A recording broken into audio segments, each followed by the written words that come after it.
Okay, Junmar Fajardo wins the first ever Ramon Fernandez Finals MVP trophy, no? So, Finals MVP nito si Junmar. Pero itong game na to, kung bakit? Kasi 20 plus points and 20 plus rebounds. So, kung 20 plus rebounds, kung 11 offensive rebounds yun, times 2. So, 22. So, tingnan nyo na lang kung gaano siya ka-dominant pagdating sa rebounding na nawawalan ng additional possessions yung TNT. Walang chance ang mag-execute yung TNT. No? Although tatlo yung malaki ng TNT, it just proves that Junmar is a stronger. No?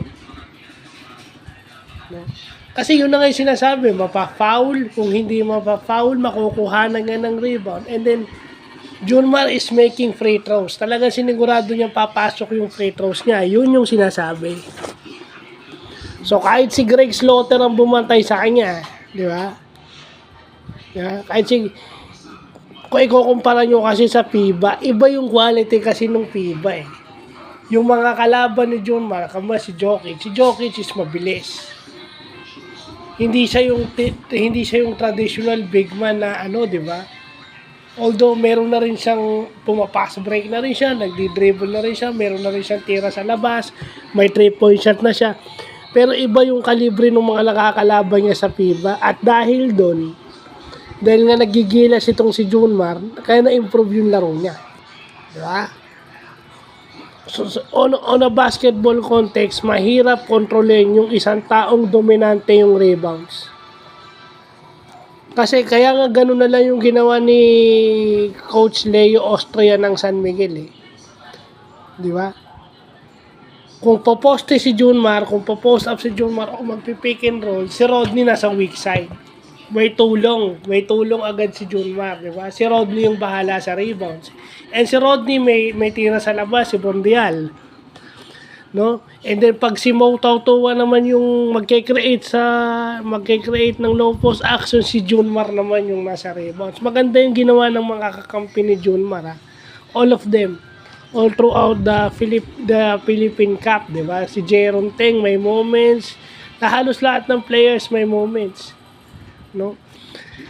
Kasi ang alam natin si Toliano, si Cruz, yun yung bench firepower yun yung bench firepower ng San Miguel eh. Which is totoo. Pero ano sila, guards and wing players. Guard and forwards. So yung yung nagagawa ng frontline, yun yung hindi matatawaran. Kumbaga malaking sakripisyo na may na-contribute yung frontline. Kasi kung off yung wing, kung off si Jericho at saka si Don, may tulong pa rin si Junmar sa loob. Even si Marcio, di ba?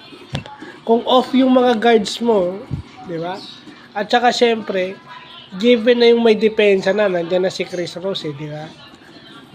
So, yun yung sa tingin kong hindi na ano ng TNT. Kasi dapat pagka finals, nakakadepensa ka at the same time nakaka-score ka. May player ka dapat na ganun. Di ba? O kaya kung si Chris Ross yun, may ano si Chris Ross na scorer.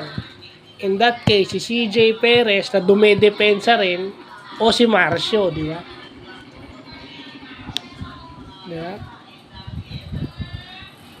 Kahit yung si Chris Rosales maganda ginagawa, di ba? May time nga na hindi na ginamit si Wame kasi nga may depensa eh.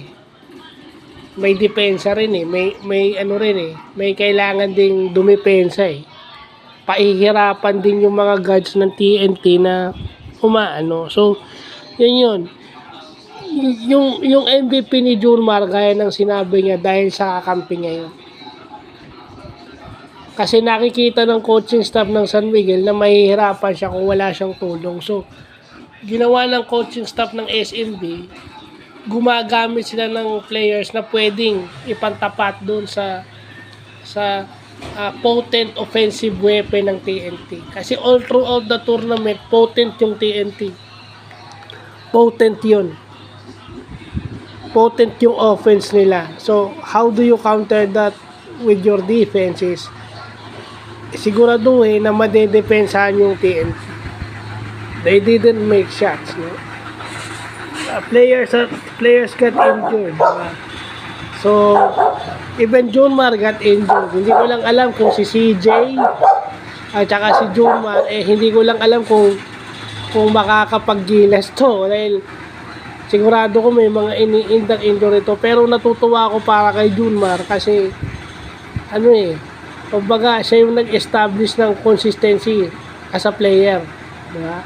At saka hindi ito mayabang, mabait ito. So, yun lang pa.